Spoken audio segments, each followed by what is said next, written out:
नमस्कार साथियों, कैसे हैं आप लोग। आशा करते हैं अच्छे होंगे और आप लोगों की तैयारी शानदार तरीके से चल रही होगी।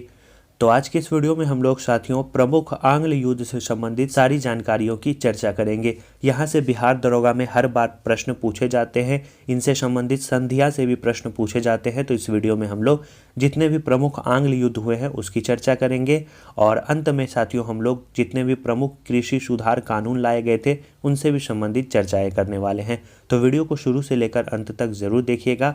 और इससे पहले के वीडियो को यानी सुपर फास्ट रिवीजन के वीडियो को आपने नहीं देखा है तो जाकर जरूर देख ले।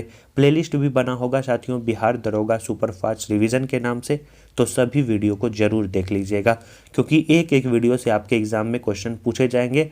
वीडियो का ड्यूरेशन जो है साथियों 10 से 15 मिनट का आपको एक ही वीडियो देखने को मिलेगा। शॉर्ट वीडियो बनाया जाता है ताकि कम समय में आपको ऐसी जानकारी दी जाए ताकि वहां से एग्जाम में प्रश्न पूछे जाए और आप उसे आसानी से बना पाए। तो इस वीडियो में हम लोग इसे कंप्लीट करते हैं। तो चलिए बिना किसी देरी की इस वीडियो की शुरुआत करते हैं। और चैनल पे पहली बार आए हैं सब्सक्राइब कर देंगे। वीडियो अच्छा लगेगा, कंटेंट अच्छा लगेगा, अंत में वीडियो को लाइक कर दोस्तों और ग्रुप में इसे शेयर कर दीजिएगा। सबसे पहला जो संघर्ष है वो साथियों अंग्रेजों का मराठा के साथ देखने को मिलता है, जिसे हम लोग प्रमुख आंग्ल मराठा युद्ध के नाम से जानते हैं। पूछा जाता है प्रथम आंग्ल मराठा युद्ध का आपको समय पूछा जाता है कि कब से कब तक हुआ, तो याद रखना है 1775 से लेकर 82 तक प्रथम आंग्ल मराठा युद्ध देखने को मिलता है। इस युद्ध के बाद याद रखना है पुरंदर की संधि 1776 में होती है, बड़गांव की संधि 1789 में होती है और सालबाई की संधि याद रखना है 1782 में होती है। और इस समय जो गवर्नर जनरल हैं वो हैं वारेन हेस्टिंग। याद रखना है आपके एग्जाम में पूछा जाएगा कि प्रथम आंग्ल मराठा युद्ध कब से कब तक हुई, पुरंदर की संधि कब हुई, याद रखना है 1776, सालबाई की संधि कब हुई 1782। इसके बाद दूसरा आंग्ल मराठा युद्ध की बात करें 1803 से लेकर 1805, इसमें साथियों देवराव की संधि होती है 1803 में, राजपुर घाट की संधि होती है 1805 में और गवर्नर जनरल रहते हैं तभी लॉर्ड वेलेस्ली। याद रखना है। इसके बाद तीसरा आंग्ल मराठा युद्ध 1816 से लेकर 1819, इसमें साथियों पूना की संधि होती है और गवर्नर होते हैं लॉर्ड हेस्टिंग। याद रखना है, मोस्ट इंपॉर्टेंट है, तीनों याद रखेंगे।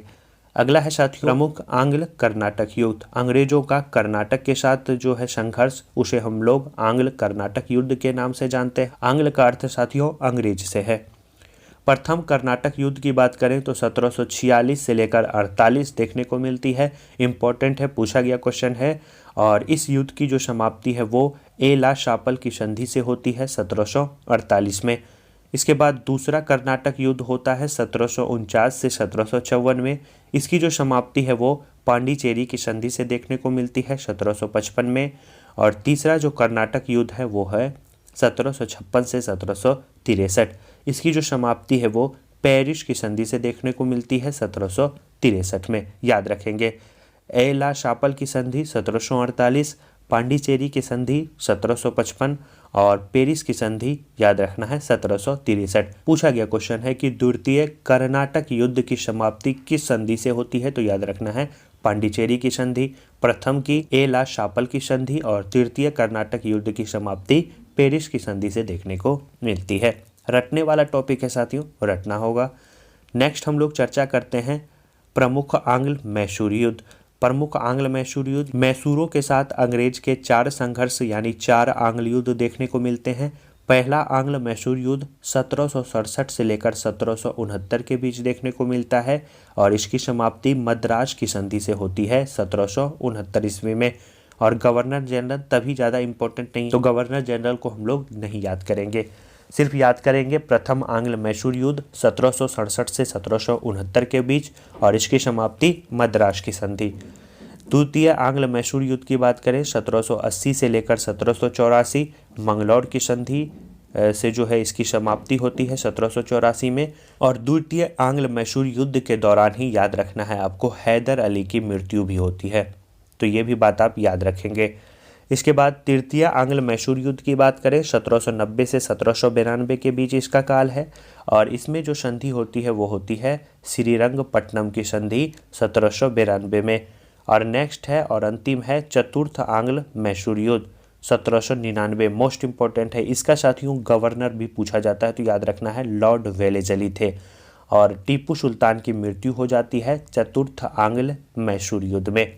तो पहला आंग्ल मैसूर युद्ध में याद रखना है मद्रास की संधि होती है, दूसरे में मंगलौर की संधि होती है, तीसरे में श्रीरंगपट्टनम की संधि होती है और चौथे में याद रखना है टीपू सुल्तान की मृत्यु हो जाती है।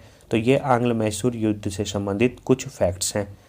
इसके बाद आंग्ल सिख युद्ध की बात करें तो दो आंग्ल सिख युद्ध देखने को मिलते हैं। पहला 1845 से 46 के बीच, जिसमें लाहौर भैरोवाल की संधि होती है 1846 में, और दूसरा आंग्ल सिख युद्ध हमें 1848 और 49 के बीच देखने को मिलता है। तो काल याद रख लीजिएगा आंग्ल सिख युद्ध में, पहला 1845 से 46, दूसरा याद रख लीजिएगा 1848 से 49।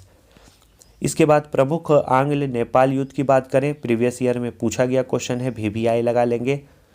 आंग्ल नेपाल युद्ध की बात करें 1814 से लेकर 1816 के बीच देखने को मिलती है और इस युद्ध की समाप्ति सुगौली की संधि से होती है। याद रखना है, पूछा गया क्वेश्चन है सुगौली की संधि किसके किसके बीच हुआ था, तो याद रखना है अंग्रेजों और नेपाल के गोरखाओं के बीच हमें सुगौली की संधि देखने को मिलती है। कब? 1816 ईस्वी में। इसके बाद है आंग्ल वर्मा युद्ध। आंग्ल वर्मा युद्ध की बात करें तो पहला जो आंग्ल वर्मा युद्ध है वो 1824 से 26 के बीच देखने को मिलता है और इसमें जो संधि होती है वो होती है यानडूब की संधि 1826 में। और अंत में साथियों हम लोग प्रमुख कृषि कानून के बारे में भी चर्चा करते हैं। सबसे पहला है अस्थाई बंदोबस्त। इसे ही हम लोग साथियों इस्तमरारी बंदोबस्त के भी नाम से जानते हैं। 1793 ईस्वी में लॉर्ड कार्नवालिस के समय लाया गया था। दूसरे पे है साथियों रैयतवाड़ी व्यवस्था, 1820 में टॉमस मुनरो और अलेक्जेंडर रीड ने लाया था। और तीसरा है साथियों महलवाड़ी व्यवस्था, 1822 ईस्वी में हाल्ट मैकेंजी के द्वारा लाया गया था। और ये इम्पोर्टेंट है साथियों, इसलिए इसमें इंक्लूड कर दिए, एग्जाम में पूछा जाता है। महलवाड़ी के बारे में प्रीवियस ईयर में पूछा गया है, तो याद रखना है हाल्ट मैकेंजी। कुछ इसके बारे में बता देते हैं। जैसे है साथियों अस्थाई बंदोबस्त, इसे हम लोग जमींदारी बंदोबस्त के भी नाम से जानते हैं। यह साथियों जो भूमि है उसके क्षेत्रफल के 19% पे लाया गया था, रैयतवाड़ी भूमि के 51% पर और महलवाड़ी याद रखना है 30% पर। और इसमें साथियों जमींदार आपको याद रखना है प्रधान होता था, रैयतवाड़ी में किसान प्रधान होता था और महलवाड़ी में मुखिया या लंबरदार प्रधान होता था। और इसके योजनाकार आपको बताए लॉर्ड कार्नवालिस थे और इसके याद रखना है टॉमस मुनरो और अलेक्जेंडर रीड थे। महलवाड़ी में याद रखना है हाल्ट मैकेंजी थे। और रैयतवाड़ी में पूछा जाता है तो रैयतवाड़ी में राजस्व के रूप में किसानों को उपज का 1/2 भाग देना था। याद रखना है लगभग आधा भाग देना होता था। ये साथियों इंपॉर्टेंट फैक्ट्स हैं जिससे एग्जाम में प्रश्न पूछे जाते हैं। आशा करते हैं समझ गए होंगे। वीडियो को एक बार रिवाइज जरूर कर लीजिएगा। अगर आंग्ल युद्ध के बारे में पूछा जाए तो आप आसानी से उसका उत्तर दे पाएंगे। इंपॉर्टेंट है साथियों, रिवाइज जरूर कर लीजिएगा। मिलते हैं ऐसे ही शानदार वीडियो के साथ नेक्स्ट वीडियो में और करते हैं एक शानदार टॉपिक को हम लोग फिर से खत्म। अपनी तैयारी जारी रखिए, रिविजन करिए और वीडियो को साथियों शेयर भी कभी कभी कर दिया करिए। धन्यवाद साथियों।